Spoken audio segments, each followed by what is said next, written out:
Hello there, my crypto big brothers and sisters. This here is Bulldog Rod, and over here is Papa Ron. What's happening, brother? Ron, I'm doing good.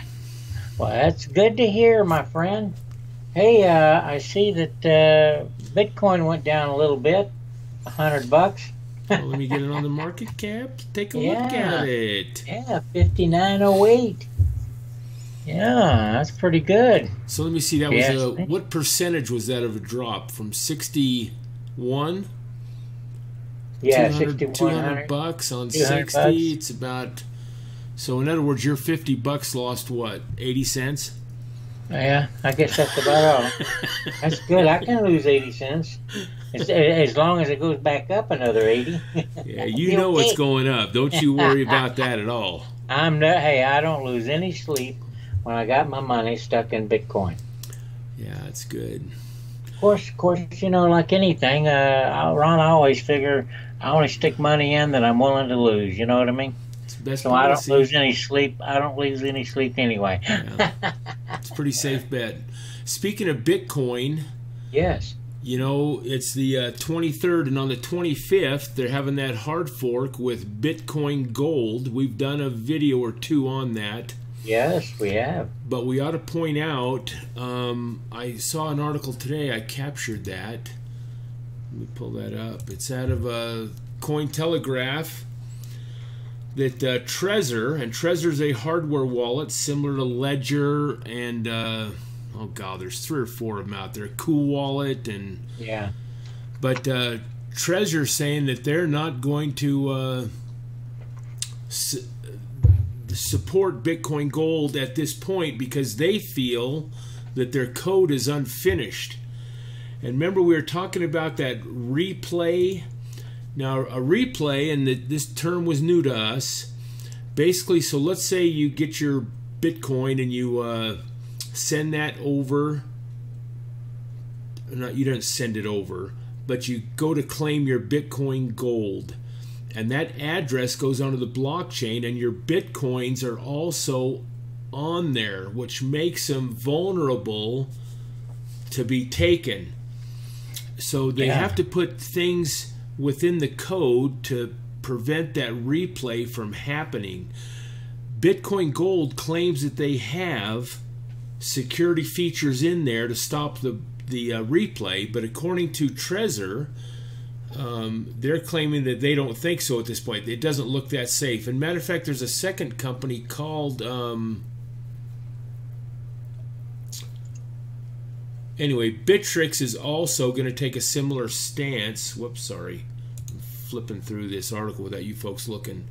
Bittrex is also going to take a similar stance that they're just not going to make everything available as of yet, because remember the software doesn't become active, I think, till around November 1st. Yeah. And then a lot of the reports that we're reading is say, hey, you even ought to wait a few days and let the dust settle, like we said the other day, and just see what happens, because you don't want to be too anxiously engaged to get your Bitcoin Gold and lose your Bitcoins during that. There was another company, I thought. I don't know what I was reading now. Maybe I'm just confusing stuff. So anyway, folks, this comes up in a couple days, and it's not a replacement for Bitcoin. It's an altcoin, an alternative to Bitcoin. Now, when you have the fork in November around the 15th for SegWit 2X, that will be competing with Bitcoin. It could end up with 2, but that's different than Bitcoin Gold. Bitcoin Gold is just an altcoin.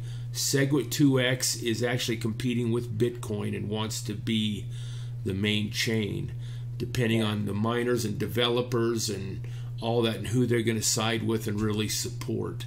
But like with Bitcoin Cash, both of them survived. Bitcoin Cash, I think, has some of the core developers, and they're still running strong with that.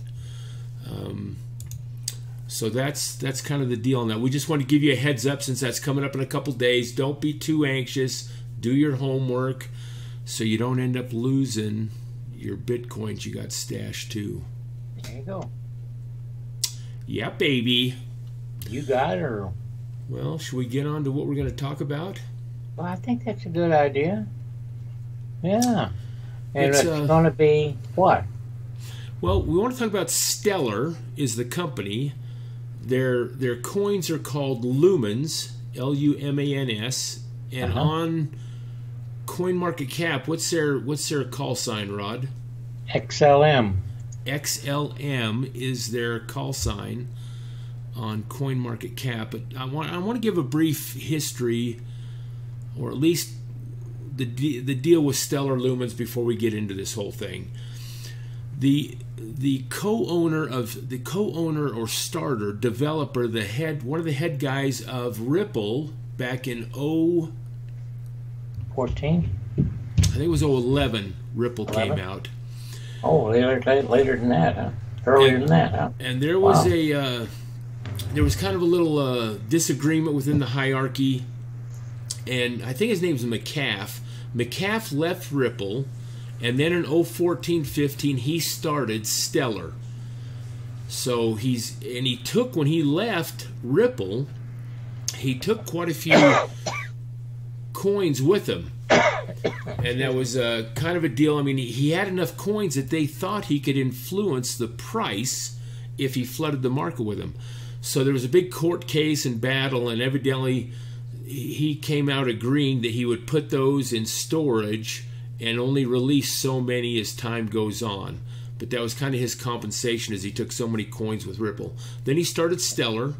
Now, folks, you remember Ripple is they're kind of in bed with the banks. They're trying to have blockchain and those ledgers help the banks with their cross-border transactions, sending money across borders. And of course, we know, being in crypto, that they can do that in the matter of seconds and almost hardly any fees involved. Yep. So you compare that to wiring money, and it's a huge advantage. Ripple has signed up 100 of the main banks in the world already. They've also done their interledger, which is putting funds in either fiat or one type of crypto and coming out in Germany or somewhere in another token or fiat. So they've kind of nailed it to where this interledger, they can send any currency and come out any currency almost. So Stellar, how many banks do they got signed up? Stellar, well, and that's what we're going to talk about, and kind of the progress they've made. So anyway, like I said, McCaff, whatever his name is, he started Stellar, and they're kind of doing the same thing with the banks. They want to be a cross-border participant and help the banks do that. The main difference between Ripple and Stellar, there's actually a couple. One is they claim that Ripple is more centralized and Stellar is more community-minded, decentralized, non-profit, where Ripple's all about profits. And I'm not knocking either one of them. I'm just kind of giving you the differences. And then the second difference is that Ripple is maintaining, I want to say, God, I can't remember, 65% of all their XRP coins in-house. Oh my gosh. Yeah, Ripple, and we're talking billions of coins. Ripple maintains a huge percentage, where Stellar claims they're only keeping 5% of the coins in-house, and that's just to keep up with maintenance and growth and some of that stuff. So those are the two main differences. Other than that, they're trying to perform the same thing in the financial world and help banks with cross-border and help them streamline this blockchain into their organizations and platforms. Yeah. So we're going to kind of talk about the big announcement. IBM has, and that's what the thumbnail said, IBM has partnered up with Stellar. Wow. Oh, it's huge. And it's happened, I don't know, 5-6 days ago. We're kind of late on the news on that, but so we kind of want to tell you kind of where that's headed. So let's first go back to that market cap, Rod. And yeah, number 16. 16, and Ripple's number 3, and we can see Ripple right now is just below 20 cents per coin. 16 is Stellar Right. Lumens, and they're about 3.5 cents. Mm-hmm. So, folks, if you feel Ripple's a little bit out of your budget, and again, I think both platforms are going to take some time to fully develop, but with IBM now on board, I think that's a huge plus. Rod, we used to do, you remember, we used to do we've done several Ripple videos, XRP. Yeah, we have. And in the midst of those, we used to talk about Stellar a little bit and says, God, they just ain't got a prayer. Ripple is so far ahead of the game. Yeah, I know. And with all the banks they've signed up, and then with their inner ledger, and now they've got XVIA and they have all kinds of things that they're working on. Very proactive. Yeah. But so is Stellar. Well, now it is. That's my point. Before, we weren't knocking it, but we were saying, God, they just ain't got a prayer to keep up. But with IBM on board, we're going to kind of tell you what IBM's bringing to the table. This might be a worthwhile platform to look at, folks, especially for the price difference. So 16, let's open this up. It's about 3.5 cents. God, they're doing 7,000 Bitcoins worth of volume in the last 24 hours. Oh, yeah. I know. I noticed that. Yeah, that's $42 million. Whoa. Yeah. Now, we can see on the chart here, and I've got this out to, well, but you can see when the announcement, well, that's back in May. That's not it. Let me go to a 1 month chart here, folks, and see what it pops up. Okay, right here. See, about the 15th, 16th of October, you can see, boom, there was the announcement of IBM right there. Went straight up almost. Yeah. And it's come down a little bit since then. It's trying to regroup. You can see the volume is down. It was real huge at first. So it's good. That's a good. I think it's all right. It's gonna take some. You know, anytime you have a straight shot up like that, people are gonna sell off to take their profits. Yes, they are. The initial guys that have been holding this up, they're saying, "Man, you know, I can get some of my investment back and still retain a portion of my coins. I'm gonna do it."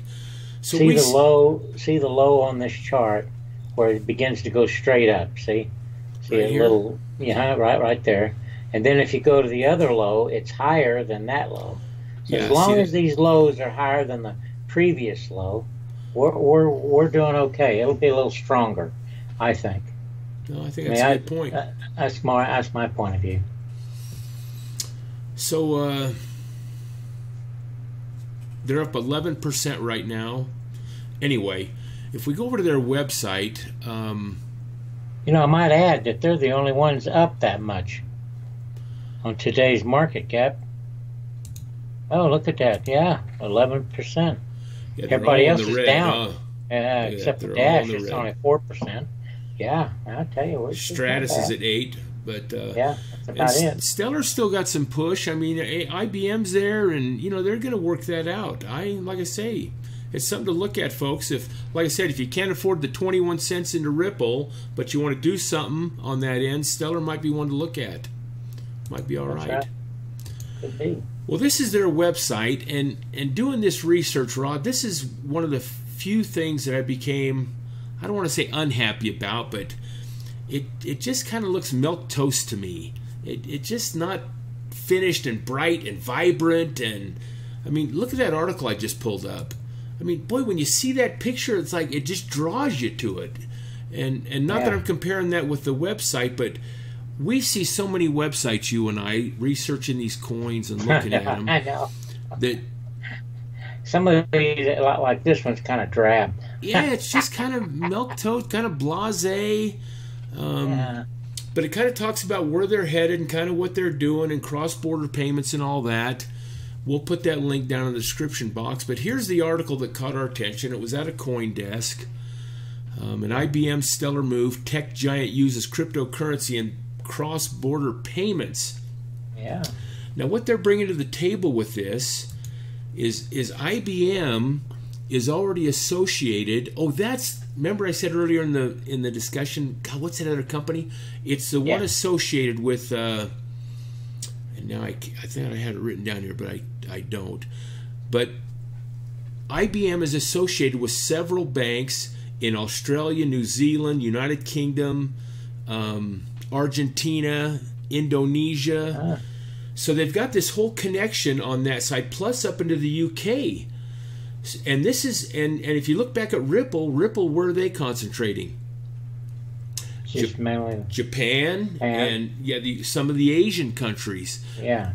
But Stellar now with IBM bringing all this on board, and I'm not saying they're bringing all these banks on board, don't get me wrong there, but they have these connections with all these on that side of the globe. The potential is there for them to really pop.